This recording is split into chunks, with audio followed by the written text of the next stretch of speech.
Good evening again, everyone. I'm David Hampson, president of the Aero Club of New England, and this is our February Icebreaker Seminar.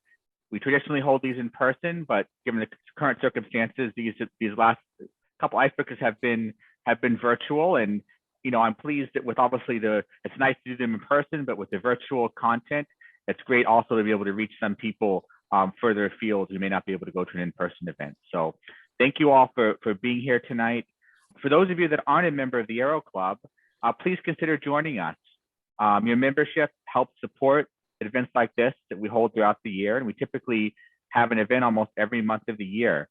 So please take a look at our website and some of the events that we have, and also the great work that we do through our scholarship programs to support up-and-coming pilots as well. And we're currently accepting applications for various scholarship programs that we have and that we've been proud to offer for many years. So please, if you're not familiar with our club, please take a look at that. And that being said, I'd like to turn it over to my Vice President, David O'Leary. Before I do, I just want to mention that our speaker tonight, Lieutenant General Scott Rice, is a former National Director of the National Air Guard, is actually a member of the Aero Club now as well. He's an honorary member. He was recently inducted into our membership as an honorary member by a board of directors, and we're so thankful that he's part of our organization. We're very lucky to have him here tonight. So thank you, Scott, for presenting to us tonight. With that, I'll turn it over to my Vice President, David O'Leary.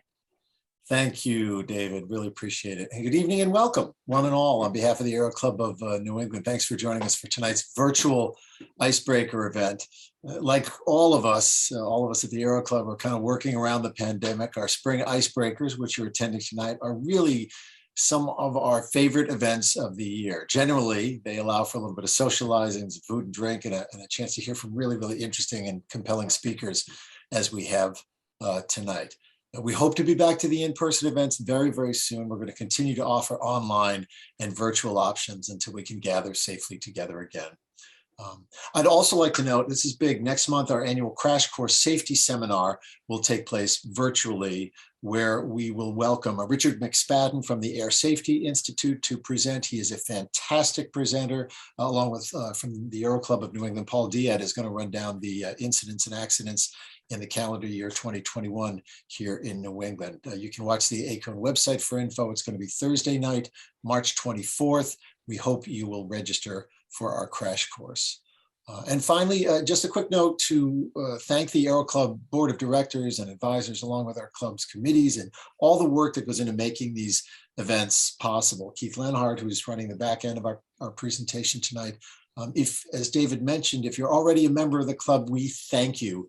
If you're not a member of the Aero Club, you really should consider joining for your sustaining membership dues of just $65 a year. You're making scholarships for new aviators possible. You're gaining access to a whole community of pilots and incredible speakers like tonight, and a range of social and safety activities and all kinds of other resources that really will enrich your aviation experience. I do sincerely hope that you'll join us. One note before we introduce our guest, please note you can adjust what you're looking at on your computer screen tonight, your views of tonight's talk. Scott is going to be using some slides and graphics. You're going to want to see everything. In the upper right corner, there's a little view menu, and you can sort of adjust. There's a little sliding scale in the middle where you can adjust how big the screen is. You want to make that nice and big so you can see everything and certainly see and hear our speaker as well as you want. One other note, we love questions. So if you have one for our guest, please put the questions in the chat. Both Keith and I will be monitoring the chat function. It's the button right at the bottom of your screen there in the middle of the menu there. So we'll feature as many questions as we can a little bit later on in the program. Tonight's presenter is not just a friend of the Aero Club, as David Hampson mentioned. He's an honorary member. He has an incredibly impressive career in aviation and in our military, serving as a commander-in-chief of the Air Staff for Massachusetts Air National Guard. He was the Adjutant General for the Massachusetts National Guard. He was the director of our Air National Guard under President Obama from 2016 to 2020. And he's a busy man. Currently, he's a 777 captain for United, as well as senior partner at the Ardent Group. I'm probably leaving a few things out, but let's introduce our guest. We couldn't be more pleased that he's joining us tonight. Please join me in welcoming Lieutenant General Scott Rice. Scott, welcome. Hey, thanks. Thanks, David. I should say David squared.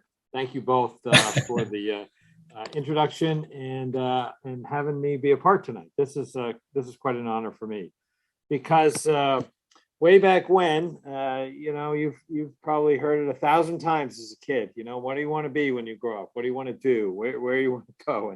And here's a picture of just a funny picture I found from somebody else, really, that this kind of shows where I was as a kid, sitting there, chair flying my radio flyer, thinking, boy, if I could only be a pilot someday. I was constantly interrupted watching my very precious Saturday morning cartoons, and interrupted by these things called these launches into space back in the 60s. And I thought, boy, if I could ever do that someday, I'd be really, truly honored. So here, I'm going to go through just a few slides. I just barely have about 9, 10 of them, and just talk about little on where I've been and where I've come to and where I'm at now. So just some of the things. So when I was growing up, I was pretty fortunate that I had an opportunity to get a full scholarship from the Air Force to go to RPI, Rensselaer, and I tell people that, based upon my family values growing up in New Hampshire, good parents and a good family, that once I graduated from college, I feel like I have not worked a day in my life. And I spent 40 years in the Air Force in the Air Guard, and I've spent almost 30 years flying for United Airlines. And frankly, I've not worked a day, and I've loved every minute of it. And I've come a long way from some of those other opportunities people have to do things that just are not fun. So from there, talking about New Hampshire, I have 5 sisters, and I'm number 5 in a lineup of 6 kids. And growing up, I should tell you that hand-me-downs in my family really sucked. I got a little tired of wearing pink pajamas and stuff like that. So at some point somewhere, my mom, who was an Army nurse in World War II, and there's a picture of her off to join the U.S. Army and head to Europe during the war, was definitely an inspiration to me. My father, my grandfather, and my great-grandfather were all engineers in Manchester, New Hampshire. And wouldn't you know it, their spouses were a part of the military in some form or manner. My mother was an Army nurse and left as a captain after World War II. My grandmother was also an Army nurse, and my great-grandmother served as a volunteer to help out, wounded soldiers during events way back when. And so my mother is really the one I look to that got me the ideal of professionalism and keep on the right path, even though a lot of things point in a direction left rather than right. So it's been a good time for me growing up there and then stepping off into this adventure. And I've truly been blessed. There's a picture of my wife. I got to give her a taxi ride in an F-111. Never got to take off with her, but got to give her a taxi ride. And there's a picture of her. And then just recently, we were on the USS Constitution with all the Medal of Honor recipients that came out for the fall convention. And, we're all pretty blessed here in America not to be digging our planes out of the trenches like they did that Foxbat there in Iraq, if you can see that picture. Pretty amazing that I'm fortunate to be born in this time and place in this country and have the opportunities I've had. So from there, after college, I did go into the Air Force. I spent 10 years on active duty flying the F-111. And then in 1990, I separated from the active service and joined the Air National Guard in Westfield at Barnes. And I started flying A-10s there. And that's really where the depth of my knowledge of flying and the growth of my character really happened. In 111s, on active duty, I did a lot of flying, became admired and loved flying, went to the Top Gun school, the fighter weapons school of the Air Force in the F-111, and had some great opportunities. But, at some point, somewhere along the line, something happened to me that I said, that 4-letter word called move into my future after about 10 years was very intimidating to me. And I thought, if there's a chance with my two young kids to settle down somewhere and fly and fight for the Air Force and our country in one place, and that's what made the Air National Guard very attractive to me, and why I looked in New England and I joined Barnes. There was a couple other F-111 guys there, and so they helped introduce me to it, and I was off and running after 1990. So shortly thereafter, you realize that of the 36 or 40 pilots that are in a guard unit, only about 6 or 7 or 8 of them are full-time. And that comes and goes through time. But at that time, I was not in the track to be a full-timer. So in 1991, I joined, I was hired by Northwest Airlines out of Boston, and I flew Beech 99s and Metroliners for a year for them. And then I got hired by Alaska Airlines out of Seattle, and I flew for a year for them. And again, at that time, I thought, man, I am never home. I'm either traveling from our home in New Hampshire to our guard unit in Westfield, or traveling to the airline. So I thought, if I get hired by a major airline, major carrier, which I did in '93 by United, then that's what precipitated me moving to Massachusetts and buying a home and living in Southampton, Mass. And so since then, I've been a pilot for United Airlines, and for them, I've flown just about every Boeing aircraft they've had, except the 737. I've flown just about all of them that they've had from all through the 90s and 2000s and 2010 to where I am now on the 777. And then, as I say, I developed a lot of depth in Massachusetts, and growing and living in Massachusetts. And one thing is working to the point where I flew for almost 10 years on the 777, and then I went back on active service as the adjutant general for the governor for 4 years, and then down in Washington as the director of the Air National Guard for the country for 4 years. And then now I'm back to United, flying the 777 again as a captain.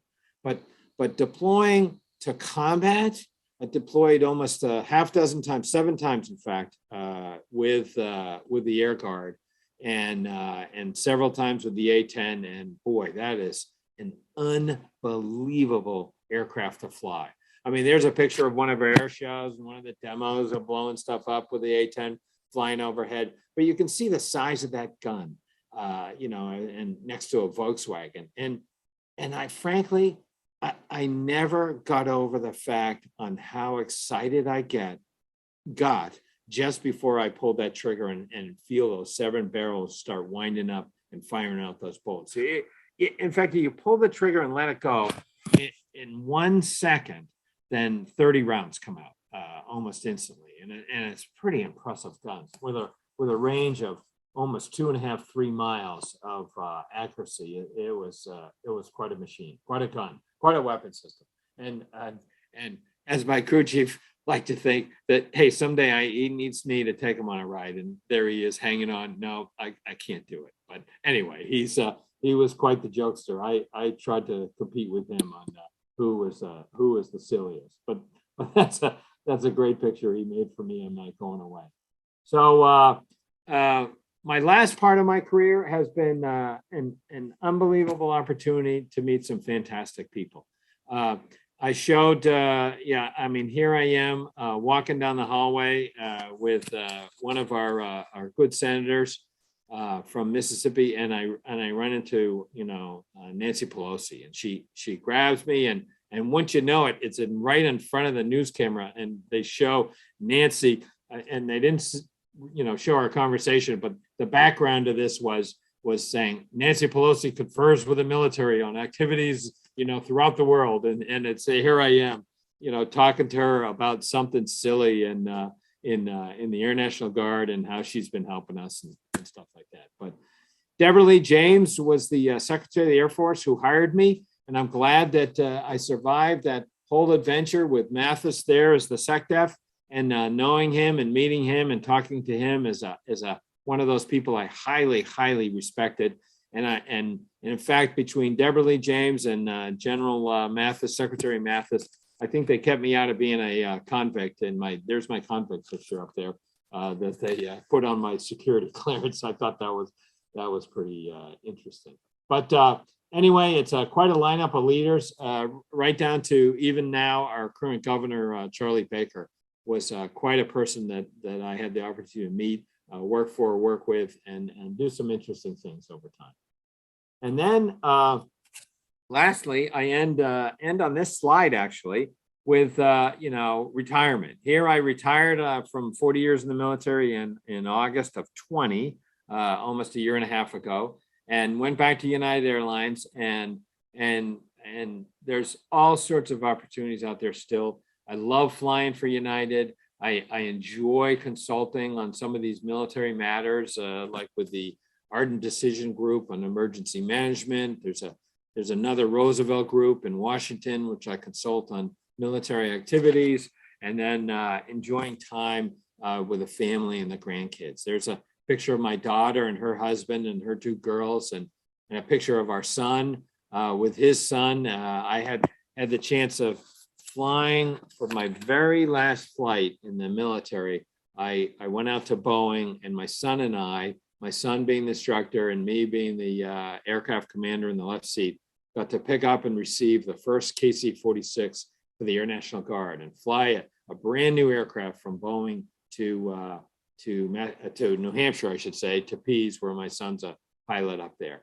And then we get out and about, and we help things like the Collins Foundation, and there we are, my wife and I with Woody at one of their events, and in the end, what's it all for? We always ask ourselves, what is all this adventure for, and where are we going, and what are we doing?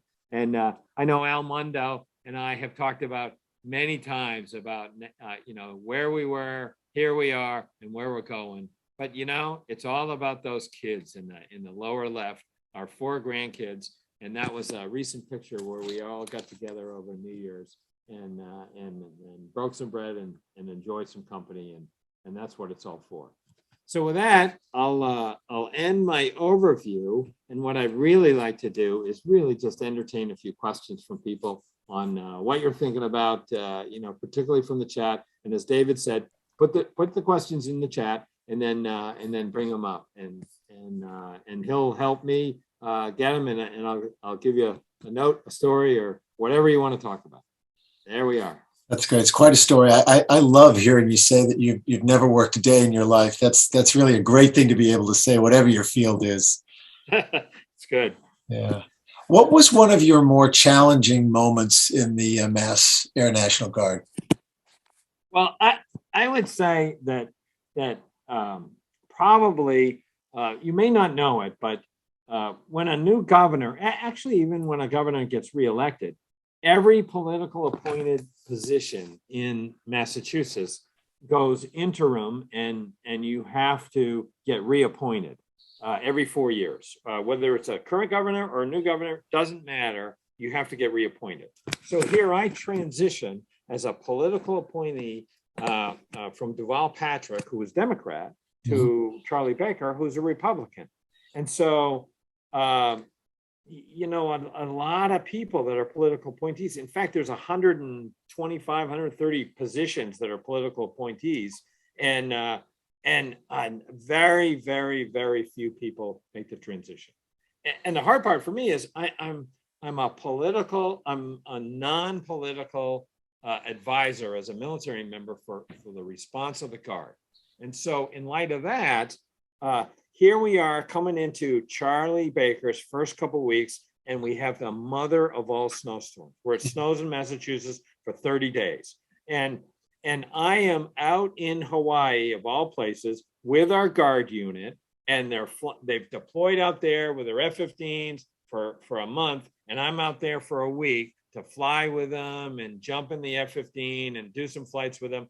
And it's Saturday afternoon, and we had just come back from a motorcycle ride around the island, and of all things, I get a call from Secretary Schwartz, or Director Schwartz, from the emergency management, and he said, "Hey, have you looked at the weather lately? did you see what's coming? We might have a little bit of snow on Monday. In fact, you need to be in emergency management tomorrow. And there's physically no way I can make it from Hawaii. Right. And I said, okay, I'm going to make it. I can make it by Monday. And he said, well, you better make it, because once it starts snowing, it's going to be a lot of snow. Right. And once you know it, trains, planes, and automobiles, and 30 hours later, I walk into emergency management, and I made it 1 minute before the governor. So I held the door for the governor. And as he comes in, he looks at me and he goes, so you must be the general in charge. Are we ready? And I said, yes, sir. We're born ready. And that was it. That was my introduction to first time I had ever met and talked to Charlie Baker. And then the rest is history, where, 4 months later, after every political appointee except 3 have been, thanks for your service, and been reappointed by somebody else. So there's 3 people left, and he calls me in the office, and he doesn't, no ifs, ands, or buts about it. And he says, I'd be honored if you could work for me. Is there any chance you can stay here and work during my administration? I looked at him and I said, I thought I was supposed to ask you for a job, not you ask me for a job. So that was quite a day, quite a moment. And I was very proud to say, yes, I will serve you for a long time. So that was quite a challenging time. That's a great story. So it had nothing to do with aviation or flying or anything like that. It was no, it's all about leadership and people. Yeah. This question is from Maurice, forgive me, Cosentino.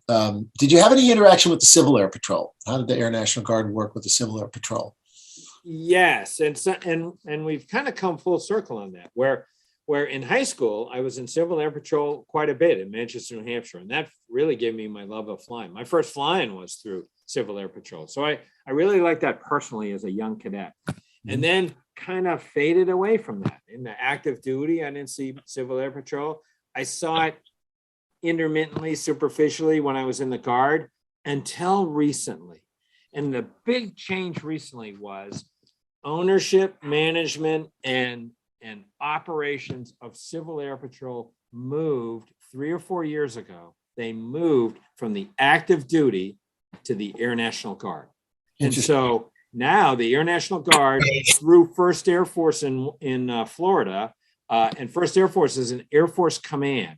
So the Air Force command runs the runs Civil Air Patrol for the operational side, and then the management side comes out of the Air National Guard. So very rapidly in my last few years of the Air Guard, had a lot of responsibility to get up to speed with the Civil Air Patrol, which was enlightening for me to come full circle from being a kid to where it is now. Yeah, that's interesting. This is a great question that comes from Jason, who says, I joined the Connecticut Guard Aviation in 1990 and then went active duty in 1995. I was really surprised, he says, at the difference in readiness and attitude between the reserve and active components. Of course, this was pre 9/11. What is the comparison in your opinion now? And are there changes coming due to the need to keep forces ready for missions in Asia Pacific as well as in Europe?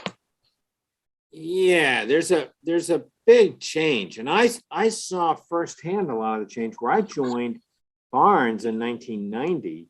And, Barnes had never really deployed to combat ever.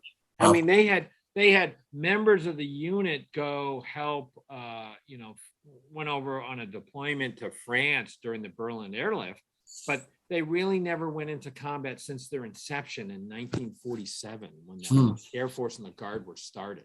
So here you have a unit that says, okay, we're one of the first units in the late 70s, 80s. The Guards started getting right off the production line aircraft like A-10s, went to Barnes, brand new ones. That was new.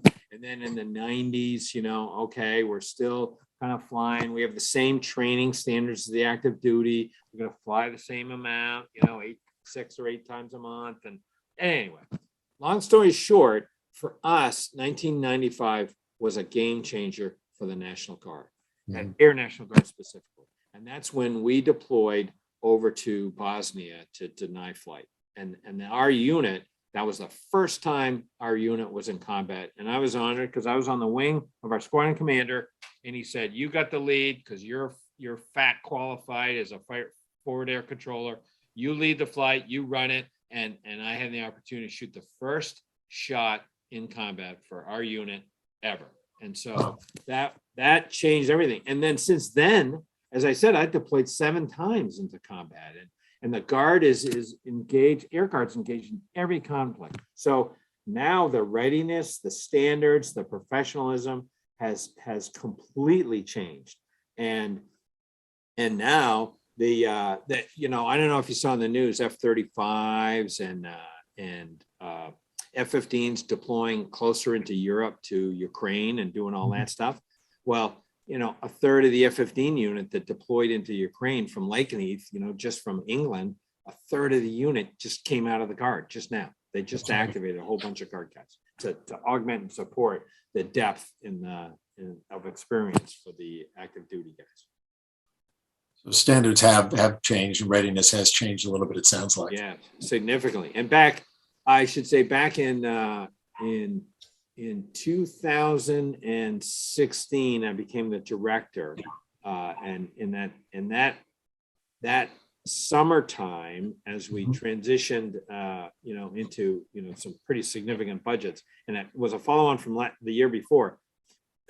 The Air Force under the budget reforms that they did, that the government did, sequestration and all that stuff. The Air Force and the DoD ran out of money in the summer of 15. And so what happened was the Chief of Staff of the Air Force said, hey, we're going to stop flying for the month on active duty. All fighter units are going to stop flying for the month of September, and we're going to only fly the Air National Guard because they've got the higher readiness, higher experience level, and we're going to fund them. They're a half the cost of the active duty to keep experience levels at twice the active duty at this point. So that was a game changer for the Guard too. Wow, what a great thing to be able to say. Can you talk a little bit about the type of flying that you did in the military versus commercial flying versus general aviation? Are there lessons that are shared? Are they completely different worlds in some ways and very similar in others? Can you talk about some of the skills that transition from one to the other? Well, I'll give you some more personal examples rather than broad-based examples. You can all imagine different things. Flying is flying. There's that, but it's hard to get that way to get to that point because the standards and the communication and just simple words are different. Until you get the language, you're lost, or at least I was. So here I am. I get hired by Northwest Airlines. And I go up to Bangor, Maine for the company Northeast Express. And this is in 1991. I've had 10 years of military. I've been to the fighter weapons school. I've got very good credentials coming off of flying fighters. And I go and after 2 weeks of ground school for the Beech 99, we're going to start flying. And on day one, the beginning of the third week, on day one, the chief pilot comes up to me and says, hey, I'm going to be your instructor. I'm the chief pilot for the company. I want you. I used to fly fighters. I kind of know where you're coming from. And oh, by the way, that whole bag of military approach plates you have, you can't use those. You have to use JEPs. And I said, I can't read a JEP to save my life. I can't find anything on this piece of it. He says, well, you better get up to speed pretty quick because you're the only guy in the class with more than 2,000 hours. You're the only one we're going to make a captain. A captain? I said, you got to be kidding me. So after a week of flying with him, he sent me down to Boston and said, you're on IOE, go for it. Yeah. So that was a transition where, all the same information's there, but it's all in different spots. It's different words. It's different communication. And there's different things you can and can't do. And you learn very quickly, what you can and can't do. And if you don't, that picture I had of a criminal of me, well, you'd find yourself in a bad place. So I was very fortunate. I was able to learn from the right people at the right times and make the transition. Yeah. How long would you say were you struggling isn't the right word, but did you that adjustment period into not being able to use certain skills that you had in the military and Well, commercial? I would say that take Northwest Airlines.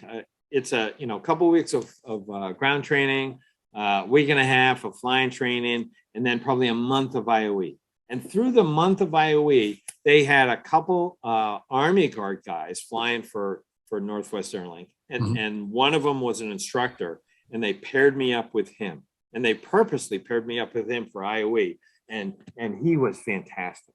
He really helped me feel comfortable in the plane, and the basic skills of, fly first, analyze the problem before you react, and all that kind of logic and in your DNA. He built that into my DNA on a civilian basis that keeps me safe and honest at this point. And that was probably the month that the light bulb clicked and said, wow, I think I can actually do this. This is not hard.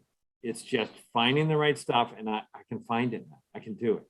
It can happen.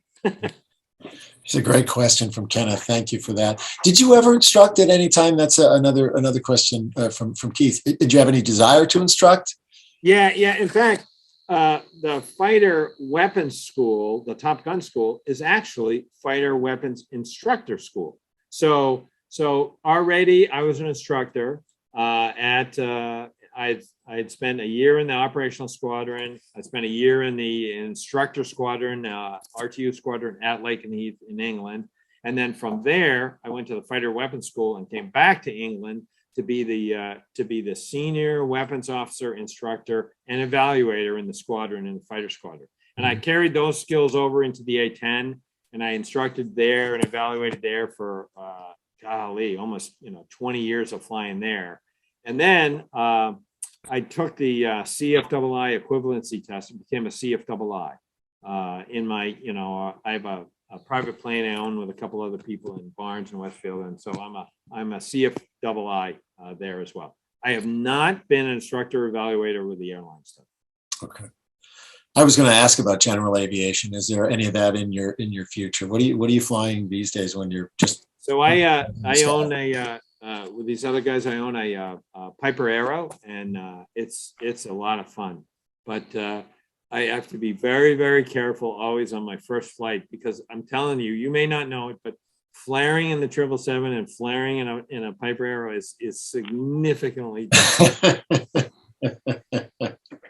I'll remember that next time I'm in a 777. From Greg, this is a great question. Since you had long careers with both the Air Force and the Air National Guard and United, were there gaps in your airline service? And if so, how was it sort of toggling, so to speak, between your military responsibilities and flying, for example, for United? Well, one thing was flying for United and flying A-10s for the Guard was pretty straightforward. You can get the knack and the pace of stuff, and particularly coming back to the A-10. The A-10 is probably one of my favorite planes I've ever flown. The plane, I don't know how to describe it other than the plane talks to you. You can feel the plane. Flying the A-10, you spend 95% of your time looking outside. Everything else you feel. Yeah. And the heads-up display helps a lot. And now they have helmet mounted displays with an eyepiece. So you see all your heads up display stuff on this eyepiece. And so, those things are great aids, and it makes flying so straightforward and so natural now. So going to the military was pretty easy. Going to the airline part was a little harder, but still pretty straightforward. The thing with the airlines is SOPs and standards. You follow the standards and you say all the right words. Everyone knows what you're talking about. You know what you're talking about, and you're comfortable in that environment. And then flying the airplane is just as complicated as, hey, can you find the information on the glass cockpit and where it is? And that's pretty straightforward. So the one transition I had a little trouble with was I took 8 years off to do 4 years for the governor, 4 years down in the Pentagon. From flying 777. So at the end of that, the great thing about the airlines is to keep your seniority. So when I came back, it was as if I had never left, and I bid for whatever I could hold with my peers, which was 777 captain. And they said, hey, last summer, or, you know, in 20 with COVID and all that stuff, hey, we're downsizing furlough and you're going to have to go to the 57. And I did. And I went to become a 57 captain for a couple months. And then we didn't furlough, and I snapped back to the 777, and that's where I am now. But I hadn't flown the 57 for United since 1996. And so to become a new captain with an airline and go back to an aircraft, which has, United has 6 different models of the aircraft, from 67s to different 57 models. I was just going crazy with numbers in the schoolhouse. And in fact, in the first week of training, the wide body fleet captain out at the training school brought me in and said, hey, I just saw your package. And, you know, he didn't know I had already started. He knew I was there for a few days, but he brought me in and said, hey, I've been meaning to bring you in and say, I'm going to offer you an opportunity to go back and be a first officer for a little while to get your transition. And then when, you know, bids come out, you can bid for captain. And I said, no, I'm not going to do that, because I only have a few years left till I turn 65. I may never have a chance to be a captain again, and this is my one shot. Right. I said, well, that's a big risk. You may, and in the end, I did okay. And in fact, when I went through 777 school, that same guy brings me in again and says, hey, we have a problem captain in the 777 that's tried to upgrade a couple of times. And this young lady is a great pilot, but no confidence. Can you help her become a good captain for United Airlines? And I looked at the guy and I said, you're kidding me. 2 months ago, you asked me if I could make it and I should be a first officer. You told me I should be a first officer. And now you're asking me to mentor another captain? And he was in the military, and he said, hey, you ever hear the term shut up and color? That's that's enough whining. I don't want to hear it anymore. Go forth. And sure enough, I helped her become a captain, and she's doing great. So I was happy with that. Good man. And the fleet was happy with that too. Yeah, everybody goes home happy. Yeah. With concurrent careers in the Air Force and the Air National Guard and the airlines, have there been circumstances where you ever were working both jobs in the course of a day? Yeah, there's times and places too. You know, you can imagine any professional that's in the Guard, you know, particularly, you know, doctors, lawyers, and other people, where you can work at the Guard and be on call for your what we call our real job, full-time job. And so there's a lot of people like that. So there's times when I would be on call and I'd be at the Guard, you know, performing some duties and training. But in fact, sometimes I would call up, you know, while I'm on call with the airlines, I call up the scheduling desk in Chicago and say, hey, I want to go fly an A10 for a few hours. Is it good? Am I cleared? Am I okay on the call? And I get permission for that, and then I go fly with a car. But you know, the airlines are pretty straightforward. That hey, if you go on military duty for 31 days or more, then we put you onto a military leave status, and just so that you're not harassing scheduling and all that other stuff during the period, and then the big thing is you do a month without pay with the airline, but they keep your benefits going, so it's the same. So I was able to within the rules of the company, within the law that protects military duty, and then the duty at the Guard. I'll make sure I balance it and balance it professionally, because if you don't, it throws a bad light on everyone. For example, you say, "Oh, I can't come in to work Christmas because I got military duty," and in fact, when you don't, not a good look. And that there's guys that have done that, and we frown upon that. And if we find them, we on the military side, we hammer them severely. So it's a pretty hefty integrity standard we hold on the military side. Sure. We're seeing stories. This is a question from Jason. It's a good one. We're seeing stories about pilot shortages, both at the regional airlines and the major airlines. What do you see from your vantage point? And would you make the jump into a professional? Would you advise somebody to make the jump into a professional flying career if you were currently flying a desk and always really wanted to fly? Bottom line, if you want to become a professional pilot, there's definitely opportunities to do it and do it now. The opportunities, the training, the systems, the professionalism, the safety are all at the highest level they've ever been. And it's going to stay that way for a while. Despite the fact that we have a lot of unmanned aerial vehicles coming into our system and stuff, and there's fears that there might go down a one person in the cockpit down to none, that is still years and years away because of the confidence of our public. We need to see it first. So yes, go into it. As far as pilot shortages, we've had two levels of pilots shortage, and I'll say pre-COVID and post-COVID. So pre-COVID, the major airlines were starting to feel it, but they were still fully manned, and they're expanding nicely, and things were growing, and they're on a smooth path. And once a year, as the Air Guard director, I would bring in all the vice presidents of operations of all of the companies for regionals and major airlines, and they'd come, and our biggest task during this 2-day conference was to keep the regionals away from the majors and not killing them, because the regionals are being decimated by the majors. The majors are all fully staffed, and the regionals pre-COVID were lucky if they're 75% manned with pilots. Wow. And it's not, it's the change in the pipeline that has changed that. The Air Force has gone from, for example, back when I went through pilot training, producing roughly 25 to 3,000 pilots a year, and that's just for the Air Force. The Navy is very similar, not as big, and the Army is similar, but not as big as the Navy. To down to last year, the Air Force produced 1,200 pilots. Wow. Out of pilot training, and so the pipeline has dried up. Civilian, changes in laws and rules where you have to have 1,500 hours in an ATP to fly at a regional, where before all you needed was commercial. That pipeline of training through the commuters has changed. And so the slowdown of developing pilots has become harder and harder.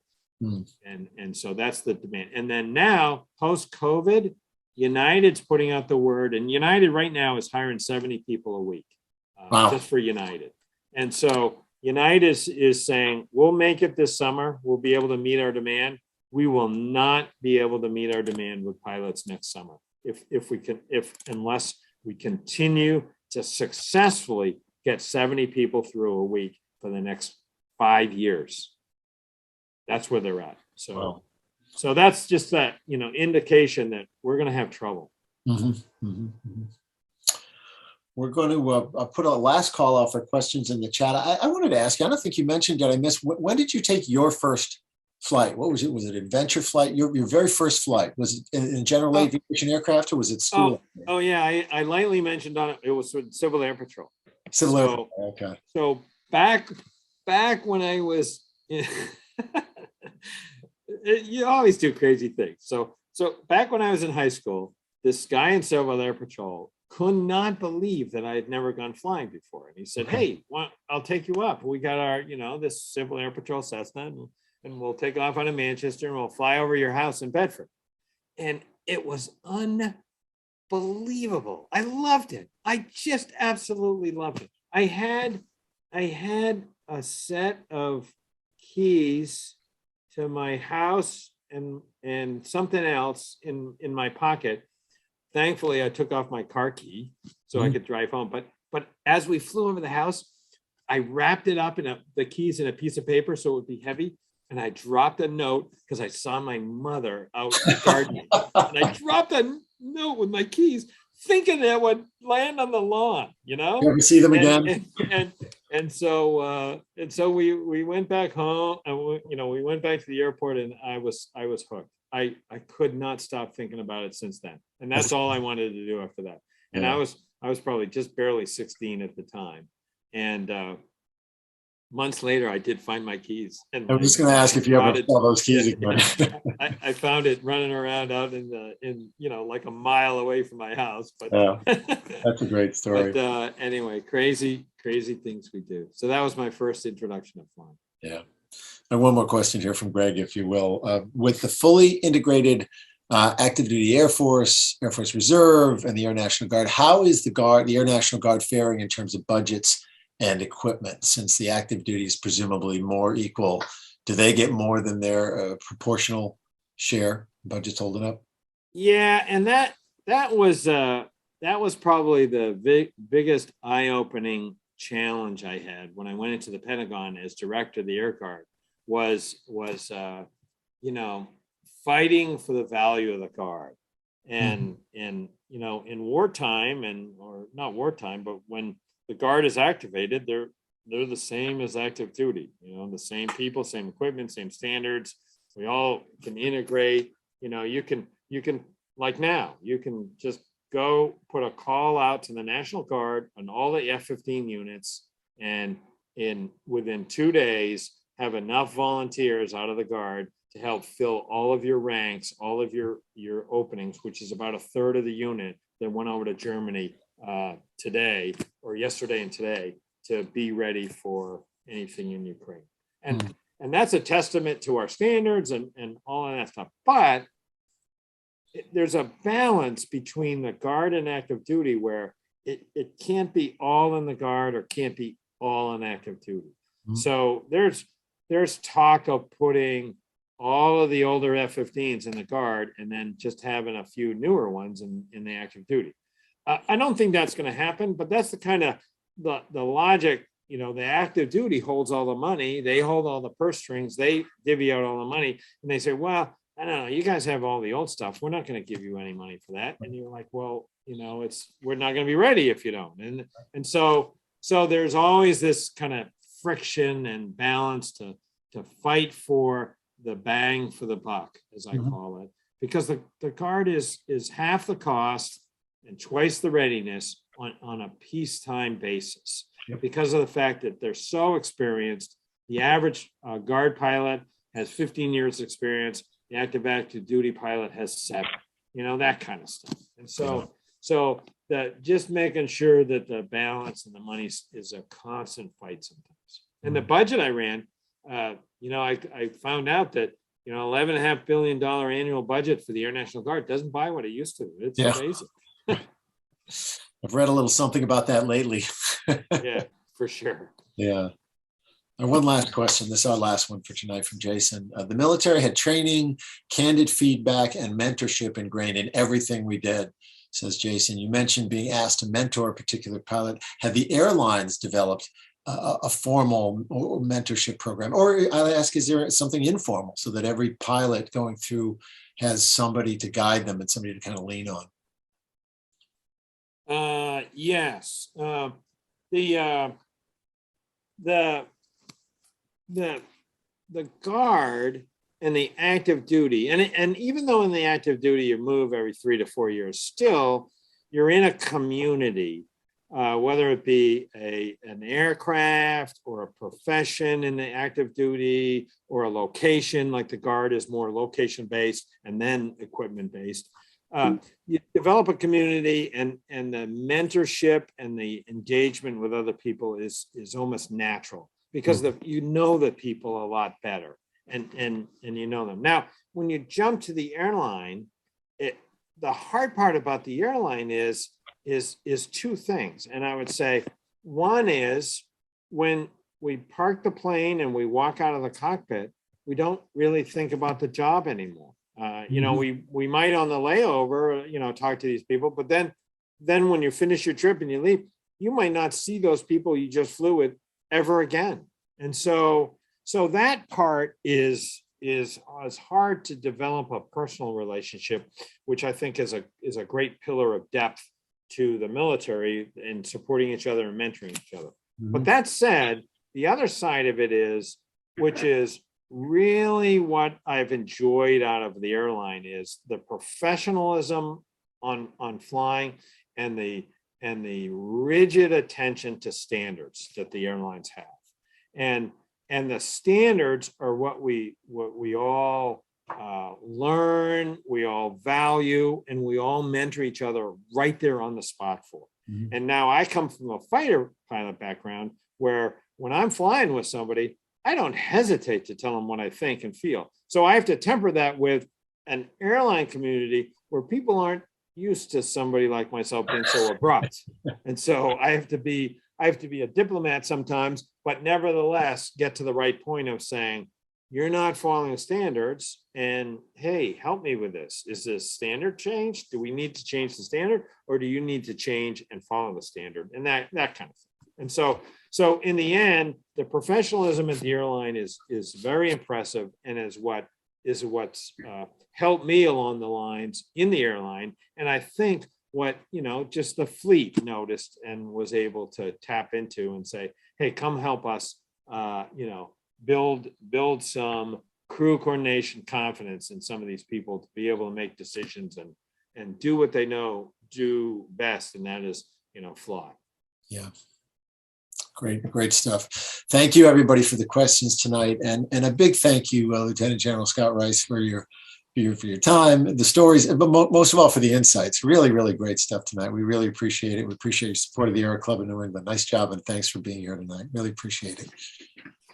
Hey, I'll end with one story, and this is a F-11 story. So here we once a year, when I was over in England, we would deploy, actually every quarter we would deploy somewhere. And I can't tell you how many days of my life I've spent in Ankara, Turkey, deploying out there to Turkey, to the place out there. Turkey's quite a place and quite a country to fly in. But once a year we would deploy to Nellis and fly in red flag.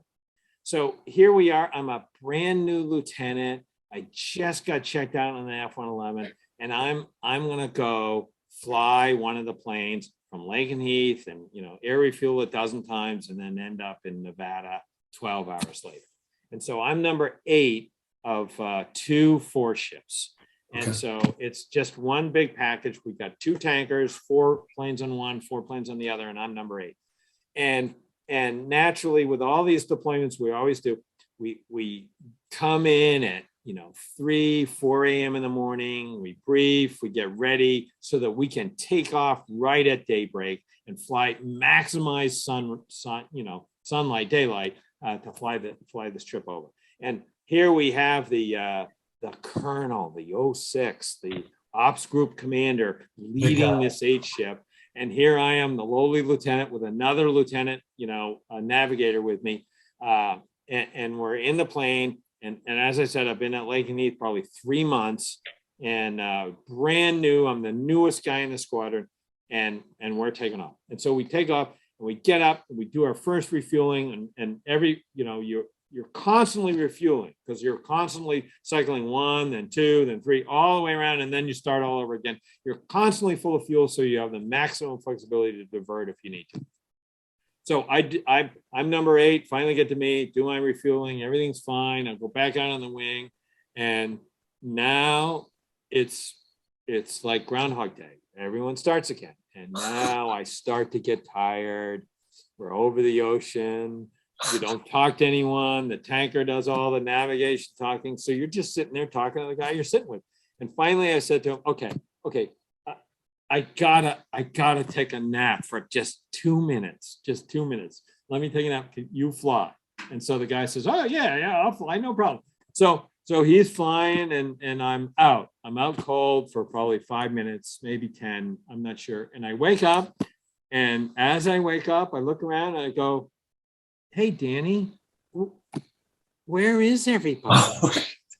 Where is everybody? And he goes, oh, look, right up there, right in front of us. And I look and I squint, and there's like 2.5 miles in front of us is these 2 tankers and 7 planes. And, I'm supposed to be lagging off on the wing as number 8. And I'm going, hey, Danny, what happened to remain within 1,000 feet? We're 2.5 miles away. And he goes, well, I didn't want to wake you. I didn't want to bother you. I was doing the throttles. I just didn't want to touch the afterburner if I had, oh my goodness. So here I am. I said, I got it. And I'm just lightly going in and out of afterburner to get up enough speed and finally catch them. And we do a fuel check now as we switch from number 4 to number 5, and then 5 initiates a fuel check with everyone, and I just caught up to everybody, and they asked me for my fuel, and I've got a third of the fuel that they have, because I just burned it up in afterburner, catching up to them.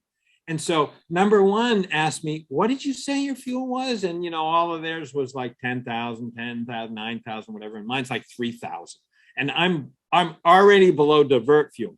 And so he says, okay, number 5, have number 8 fuel. And if there's any problem, any diverts, 8's the first one to go. And sure enough, over in North Dakota, one of the tankers crapped out. And the tanker crapped out. And before anyone could say anything, number 1 said, 8, divert to Fargo. And number 3, take lead number 8 over there. And then 3 comes back and says, I didn't do anything. My fuel was good. Why do I have to go to Fargo? I want to go to Las Vegas. And anyway, so long story short, off to Fargo we went, and I survived the event, spent the night there, got refueled, and then we showed up in Nellis the next day. But I had to buy the rounds for number 3 for the whole night. So that's fantastic. What a great story. Very well told. Yeah. And so you made a friend with number 3 anyway. Yeah. He was happy after that. So we all became good friends. So it was good. That's fantastic.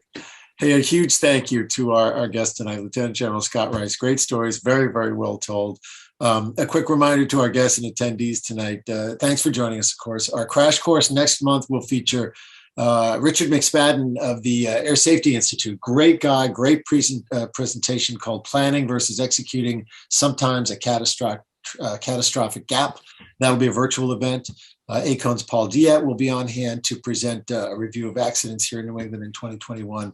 And that is going to be on Thursday, March 24th at 6 p.m. You can register at acone.org. Many, many thanks for joining us again. A big thank you to Scott once again for presenting. Great event tonight. And on behalf of the Aero Club of New England, thanks for being with us. Be safe, fly safe, and be well. Take care.